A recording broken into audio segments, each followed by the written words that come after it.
தினேஷ், வெக்கத்தை விட்டு சொல்றேன். I love you.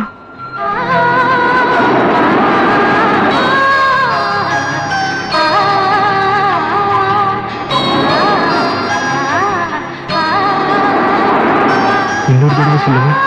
I love you. இந்த ஒரே ஒரு வார்த்தைக்காக தான் என் வாழ்க்கையில எல்லாத்தையும் இழந்துட்டு இன்னைக்கு நான் அனாதையா நிக்கிறேன். நீங்க சுவாசிச்ச காத்தையும் நான் சுவாசிக்கணும், நீங்க வாழ்ந்த இடத்துல நான் வாழணும். சுத்தி சுத்தி வந்தேன். என் காதலை நீங்க புரிஞ்சிக்கவே இல்லை. கருவில் இருக்கிற குழந்தைய கூட 10 மாசத்துல பாத்திரலாம். ஆனா உங்க மனசுல இருக்கிற காதலை நான் தெரிஞ்சுக்கிறதுக்கு 4 வருஷம் தேவைப்பட்டிருக்கேன்.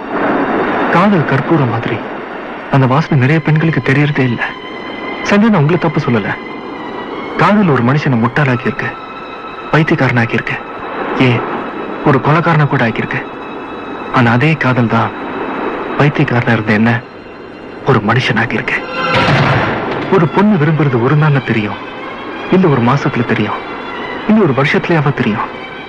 ஆனா நீங்க என்ன விரும்பலன்னு தெரிஞ்சதுக்கு அப்புறம் உங்க பின்னாடி சுத்தினது முட்டாள் தானே 1000 பேர் சொன்னாங்க. எனக்கு அப்ப தெரியல, ஆனா இப்ப சொல்றேன், அது மிகப்பெரிய முட்டாள்தனம். இந்த முட்டாள்தனத்தை இப்ப நான் மட்டும் பண்ணல. தமிழ்நாட்டில் இருக்கிற ஒவ்வொரு தெருவிலையும், ரங்கநாத தெரு, ராமசாமி தெரு, என்ன மாதிரி எத்தனையோ இளைஞர்கள் சின்சியரான காதலோட முட்டாள்களை பைத்தியம் அடைஞ்சிட்டு இருக்கானுங்க. இல்ல, எந்த பொண்ணு உண்மையான காதலை புரிஞ்சுக்கிறதே இல்ல.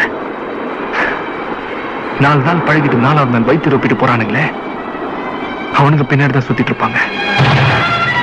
காதலை பிடிச்சப்ப எனக்கு உங்களை ரொம்ப பிடிச்சிருந்தது. இப்ப எனக்கு காதலையும் பிடிக்கல, உங்களையும் பிடிக்கல.